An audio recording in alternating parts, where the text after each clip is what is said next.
इतिहास में ना कुछ नाम ऐसे होते हैं जो मिटते नहीं, वो बस वक्त के साथ और ज्यादा गूंजने लगते हैं। और ऐसा ही एक नाम है सम्राट पृथ्वीराज चौहान। और ये सिर्फ एक नाम नहीं था, ये अपने आप में एक पूरा युग था, वीरता का, शौर्य का। एक ऐसा नाम जिसे सुनते ही कहते हैं दुश्मनों के दिल दहल जाते थे।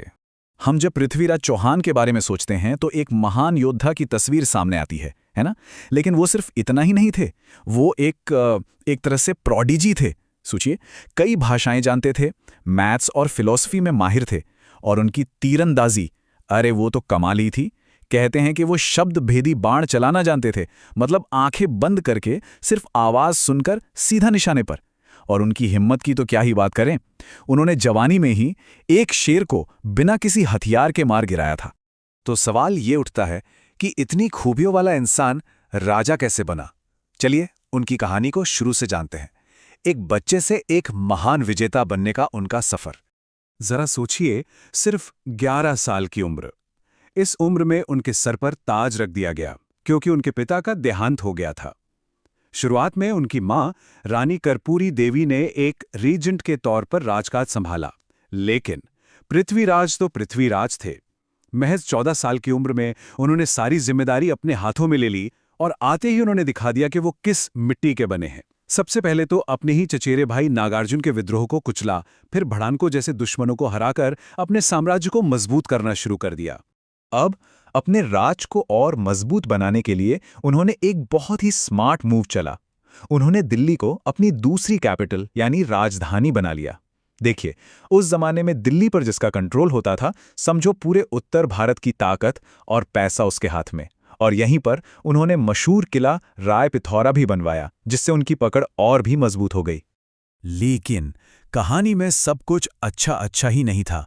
पृथ्वीराज का साम्राज्य चुनौतियों से घिरा हुआ था, और मजे की बात यह है कि खतरा बाहर से उतना नहीं था जितना अंदर से था। उस वक्त का भारत आपस में ही बटा हुआ था, और यही अंदरूनी लड़ाइयां इतिहास का रुख मोड़ने वाली थीं। और इन अंदरूनी लड़ाइयों में सबसे बड़ी टक्कर थी कन्नौज के राजा जयचंद के साथ। अब देखिए, दोनों ही बहुत पावरफुल थे और दोनों को ही अपना साम्राज्य बढ़ाना था। जयचंद को लगता था कि दिल्ली तो उनकी है, क्योंकि उनके नाना कभी वहां राज करते थे। बस इसी बात को लेकर दोनों के बीच जबरदस्त दुश्मनी थी। और इस दुश्मनी की आग में घी का काम किया संयोगिता की कहानी ने। अच्छा, एक बात साफ कर दें, ज्यादातर इतिहासकार इसे कहानी ही मानते हैं, हकीकत नहीं। पर महाकाव्य पृथ्वीराज रासों में जो लिखा है वो कुछ यूं है कि जयचंद की बेटी संयोगिता पृथ्वीराज के नाम और उनकी बहादुरी पर ही फिदा थी। जयचंद ने अपनी बेटी का स्वयंवर रखा, लेकिन पृथ्वीराज को बेइज्जत करने के लिए बुलाया नहीं, बल्कि उनकी एक मूर्ति बनवाकर दरवाजे पर दरबान की जगह खड़ी कर दी। पर संयोगिता ने क्या किया? उन्होंने सारे राजाओं को नजरअंदाज किया और जाकर माला उसी मूर्ति के गले में डाल दी। कहते हैं ठीक उसी वक्त पृथ्वीराज वहां आ पहुंचे और भरी सभा से संयोगिता को अपने साथ दिल्ली ले गए। अब ये सच हो या ना हो, इस कहानी ने दोनों की दुश्मनी को और भी पक्का कर दिया। और जब हिंदुस्तान के राजा आपस में ही उलझे हुए थे, तब पश्चिम के तरफ से एक बहुत बड़ा खतरा सिर उठा रहा था। नाम था मोहम्मद गोरी। और इसका इरादा सिर्फ लूटपाट करना नहीं था, ये यहां हमेशा के लिए अपना साम्राज्य बनाना चाहता था। तो साल आया 1191। जगह थी तराइन का मैदान। दोनों सेनाएं आमने सामने।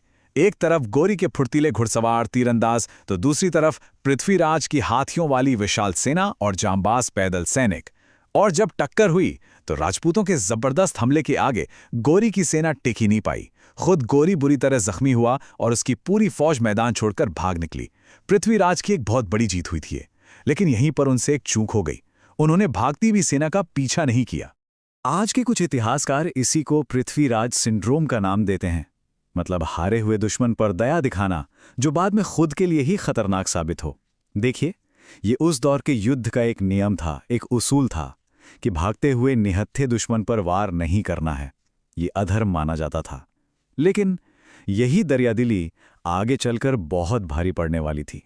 बस एक साल बाद 1192 में गोरी वापस आया, लेकिन इस बार वो पूरी तैयारी और एक नई चाल के साथ आया था। उसने इस बार धोखे का इस्तेमाल किया। उसने बातचीत का झूठा नाटक किया ताकि राजपूत सेना को लगे कि सब ठीक है और वो आराम से रहें।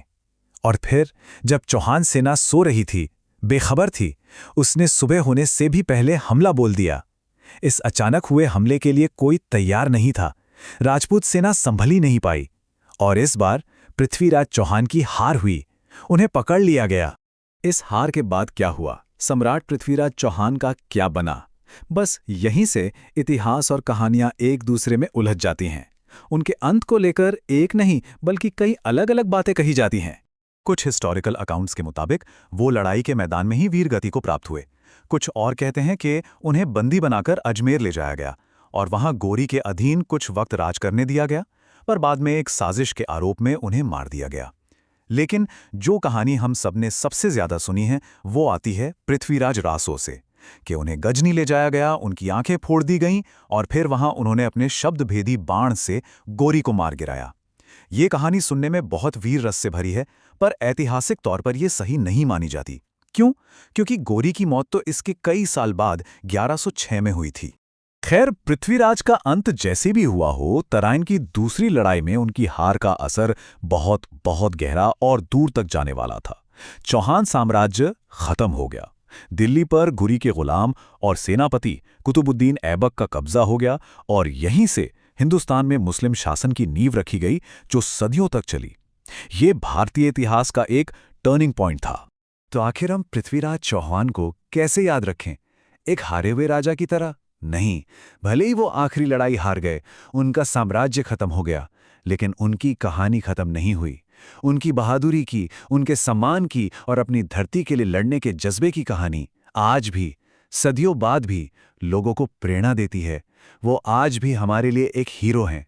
और यहीं पर यह किस्सा हमें एक बहुत ही गहरे सवाल के साथ छोड़ जाता है कि इतिहास आखिर है क्या?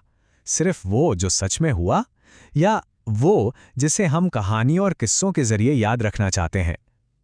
सोचिएगा जरूर कि हम जो किंवदंतियां सुनते और सुनाते हैं वो हमारे सच को, हमारे इतिहास को कैसे बदल देती हैं। ऐसे ही और मजेदार वीडियो के लिए चैनल को सब्सक्राइब करें, लाइक करें और अपने दोस्तों के साथ शेयर जरूर करें।